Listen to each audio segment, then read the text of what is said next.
जादुई कहानियाँ देखने के लिए हमारे चैनल को सब्सक्राइब करें और बेल आइकन जरूर दबाएं। बहुत समय पहले की बात है। राजेश नाम का एक आदमी अपनी बेटी रेखा के साथ रहा करता था। रेखा जब छोटी थी तभी उसकी माँ का देहांत हो गया था। माँ के चले जाने के बाद रेखा को हमेशा अपनी माँ की कमी महसूस होती रहती थी। राजेश को हमेशा अपनी बेटी की चिंता सताया करती थी। बस इसीलिए वो अपनी बेटी के खातिर दूसरी शादी कर लेता है। देखो रूपा, मैंने तुमसे शादी सिर्फ इसीलिए की है ताकि मेरी बेटी को माँ का प्यार मिलता रहे। बस इसीलिए रूपा, तुम कभी मेरी बेटी को माँ की कमी महसूस मत होने देना। तुम जितना मेरी बेटी को खुश रखोगी उतना मैं तुम्हें खुश रखूंगा और तुम्हें किसी भी कोई भी चीज की कमी नहीं होने दूंगा। बस तुम मेरी प्यारी सी बेटी का ख्याल रखो। रूपा राजेश की हर बात मान लेती है। अजय राजेश जी, आप कैसी बातें कर रहे हैं? आपकी बेटी भी तो अब मेरी बेटी हुई। मैं उसका अब अच्छे से ध्यान रखूंगी। आप इस बात की तो चिंता कीजिए ही मत। मैं कभी भी आपको शिकायत का मौका नहीं दूंगी। मैं आपको बहुत अच्छी माँ बन के दिखाऊंगी। कुछ सालों बाद रूपा एक लड़की को जन्म देती है। रूपा की बेटी बहुत ही ज्यादा खूबसूरत थी। अब वो सिर्फ अपनी बेटी पर ही ध्यान देती है। अब रेखा पर तो वो बिल्कुल भी ध्यान नहीं देती है। रूपा ने अपनी बेटी का नाम काजल रखा। रेखा की सौतेली माँ उस पर बहुत ज्यादा अत्याचार करने लगी थी और उससे पूरे घर का काम करवाया करती थी। रूपा अपना सारा प्यार अपनी सगी बेटी को ही दिया करती थी। अब वो रेखा को घर की नौकरानी ही समझती थी। एक दिन रूपा रेखा से कहती है, अरे सुन, मैं तेरे रोज रोज के ड्रामे से परेशान हो गई हूँ। एक तो मुझे अपनी प्यारी बेटी से टाइम नहीं मिलता है, ऊपर से तेरे इतने ड्रामे और नखरे हैं कि मुझे रोज झेलने पड़ते हैं। एक तो तू रोज स्कूल जाना छोड़ दे। वैसे भी क्या करेगी पढ़ाई करके? 11वीं तक तो पढ़ ली है, अब छोड़ दे। माँ, आप कैसी बातें कर रही हो? मैं घर का काम कैसे कर सकती हूँ? आपके इतना कहने पर मैं बहुत कुछ करती हूँ, लेकिन अब तो आप मुझे घर में खाना बनाने को भी कह रही हैं। माँ, ये मुझसे नहीं होगा। मैं अभी एक छोटी बच्ची की तरह हूँ। अरे रहने दे, तू कोई छोटी बच्ची नहीं रही है, इतनी बड़ी तो हो चुकी है। रेखा के पिता विदेश में काम किया करते थे, इसीलिए वो अपनी बेटी से कभी कभी ही मिलने को आया करते थे। इसी बात का फायदा रूपा उठाती थी।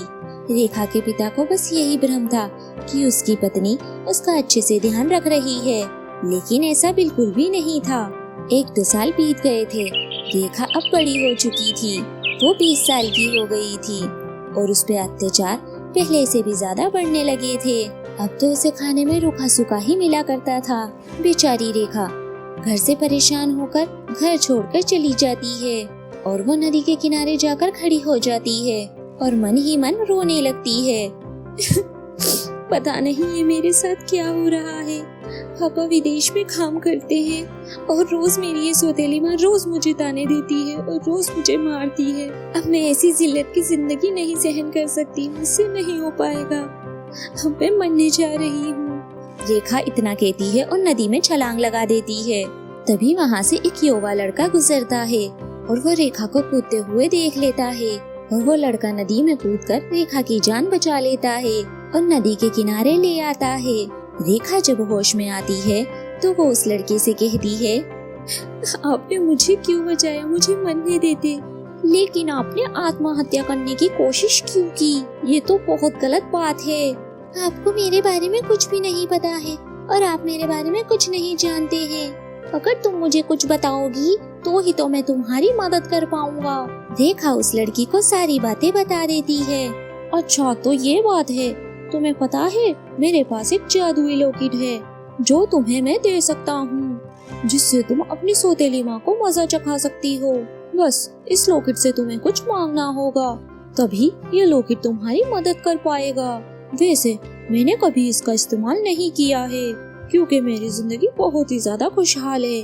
मेरे पिताजी मुझे बहुत प्रेम करते हैं। ये मेरी माँ का दिया हुआ लॉकेट है जो हमेशा मैं अपने पास रखता हूँ। मेरे पिता ने मुझे एक बात कही थी कि जब भी तुम्हें इस चीज की जरूरत होगी तुम इससे कुछ मांग सकते हो। मेरे पास तो सब कुछ है, तुम अपने लिए इससे कुछ मांग सकती हो। ठीक है, आप जैसा कहें, ये लॉकेट आप मुझे दे सकती हैं। वैसे तुम अपने लिए क्या मांगना चाहती हो? आपको पता है, लड़की का बस एक ही सपना होता है कि उसे एक सुंदर सा राजकुमार मिले और जिससे भी वो शादी करे उसके साथ वो हमेशा खुश रहे। मेरी अभी शादी तो नहीं हो सकती, मैं बस अपने लिए एक जादुई लहंगा चाहती हूँ। ये लहंगा पहनने के बाद मैं अच्छे से लड़के से शादी कर सकूँ और उस सौतेली माँ से छुटकारा पा सकूँ और अपने पिता को उस सौतेली माँ के बारे में बता सकूँ। रेखा ने बस इतना ही कहा था, तभी वहाँ पर एक जादुई लहंगा प्रकट हो जाता है। वो लहंगा बहुत ही ज्यादा खूबसूरत था। रेखा उस जादुई लहंगे को पहन लेती है। उस जादुई लहंगे में इतनी शक्तियाँ थी कि वो उसे विदेश तक पहुँचा देता है, उसके पिता के पास। विदेश जाने के बाद रेखा अपने पिता को सारी बातें बता देती है। उसकी बातें सुनकर रेखा के पिता को बहुत ज्यादा गुस्सा आता है। रेखा के पिता और रेखा उस जादुई लहंगे की मदद से अपने घर वापस आ जाते हैं। जब रेखा के पिता को रूपा की सच्चाई के बारे में सब कुछ पता चल जाता है तो वो रूपा को धक्के मारकर घर से बाहर निकाल देते हैं और उसके ऐसे अत्याचार करने की वजह से उसे जेल भी करा देते हैं और वो अपनी छोटी बेटी काजल को अपने पास ही रख लेते हैं। रेखा अपने पिता को उस लड़के से मिलवाती है जिसने उसकी जान बचाई थी। रेखा के पिता उस लड़के को धन्यवाद कहते हैं। बेटा, तुम्हारा बहुत बहुत शुक्रिया, तुमने मेरी बेटी की जान बचाई। आखिर मेरी बेटी जिंदगी है और तुमने इसकी जान बचाकर मेरी ही जान बचाई है।